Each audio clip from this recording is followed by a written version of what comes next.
Hi everyone. Hi everyone. I'm doing this on Zoom, so hopefully it didn't cut off too much or anything when I first started. So I wanted to do like a book review on a book that I got that I read recently. It's called Surviving a Borderline Parent.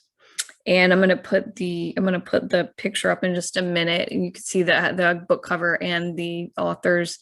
And I actually read it on Audible because I listen to stuff when I'm driving or cleaning the house or whatever. So you can get it on Audible or you can get it through Amazon. I'm pretty sure there's a Kindle version. For sure there's a paperback version.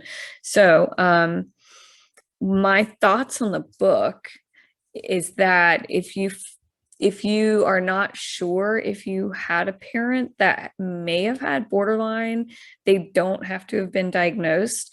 Or they just kind of had at least some of the traits. That's a good audience for this book. And it gives you exercises in there on how to kind of overcome the instability, inconsistent environment that you get when you grow up with a parent that has borderline or has enough traits that it makes your life rather inconsistent. And it affects, even into adulthood, it affects the children that grew up in that environment. They're still usually wrestling with emotional issues and the fallout of having a parent that may have loved you but was unstable, unfortunately, in how they dealt with their children, other people, other adults, and that kind of thing. And I really liked in there that they have exercises you can do. Journaling. It has a lot of tips. So I'm a graduate student for mental health counseling. So this book has a lot of tips that if you were going to a therapist, this is the kind of stuff they would have you do. Journaling, reframing your thoughts, not taking blame that a parent may have blamed you growing up and that it was your fault and maybe you're still wrestling with that and thinking that. So a lot of it is for the adult that is out of the house but is still kind of has you have to do a lot of reframing and mental and emotional adjustment to get rid of things that you may have in your head that are not inaccurate thoughts about you. And it also has some really good some stuff in there on kind of moving on, whether that parent is still alive or not, how to, if they are still alive, kind of like how to deal with them. And it explains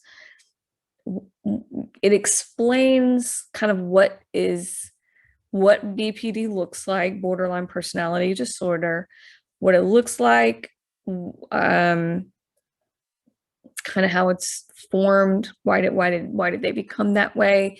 And there's tips in there too if you think of like, well, maybe if my parent was, I'm going to be borderline. It's a really good book. I really highly recommend it.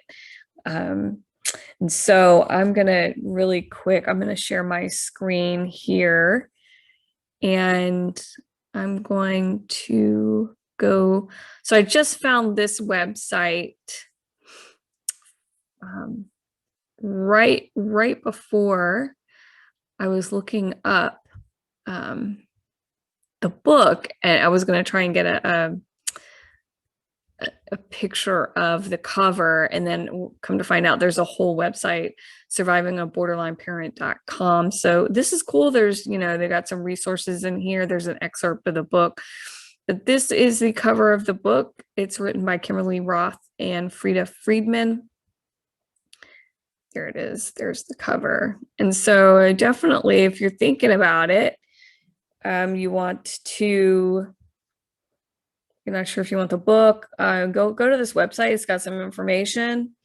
And then the other thing I wanted to show you guys, I was trying to find a bullet list. There are 9 traits of borderline personality disorder.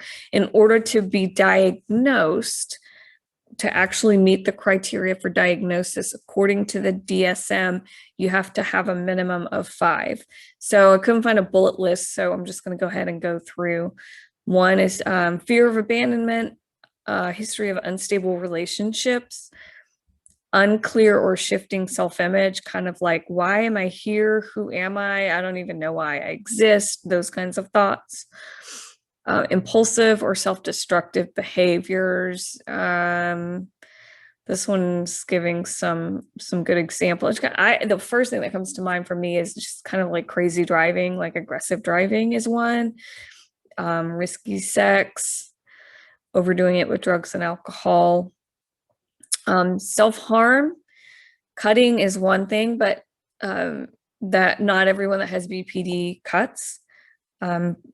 Some do. And suicidal behavior, suicidal ideation is also one of the big things to look out for. I don't know of any people with BPD cases that I've come across where they actually don't have either cutting or suicidal behavior ongoing. That's one of like, probably it's a number 5, it actually should be at the top of the list, but emotional swings, somebody could like you and literally be walking out of the room hating you inside of an hour. I mean, it could happen sometimes in the same conversation. Keep in mind, that is very true also with a lot of almost all of the cluster B personality disorders. Their personality disorders are in clusters of A, B, and C, and the B cluster is known as the dramatic and erratic cluster.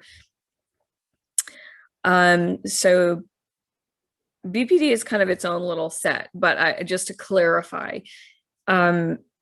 just because someone might, like do this splitting, like I love you and I hate you, sometimes in the same conversation, sometimes in the same day, that doesn't always mean they have BPD. You would have to look at the whole list. And obviously you can't, unless you're a professional, you can't diagnose. Keep in mind, licensed chemical dependency counselors or chemical dependency substance abuse counselors, they are not qualified to assess or diagnose personality disorders. Let's keep going. So anyway, this is just more of a list for you to kind of get an idea of what it's like if you're wondering about someone. The number 7, chronic feelings of emptiness, just like a nothing inside of them. Again, there is some overlap. That's also can be with other cluster B disorders as well. Explosive anger, usually people with BPD have a lot of trouble regulating their emotions. They're not all going to, punch a hole in the wall or hit people, although some of them do.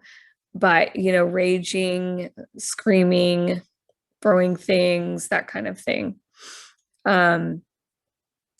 And the last sentence here, it's important to note this anger isn't always directed outward. The book does a really good job of kind of clarifying. Some act out, the outward acting BPD, and then others act inward. They kind of take it out on themselves. So they did a good job of covering that in the book as well. And even the different styles of personality within people that have BPD, there's still some different things. It does a good job of clarifying a lot of behaviors and traits, because not everybody fits perfectly onto this list here. And then the last one, number 9, feeling suspicious, out of touch with reality, dissociating.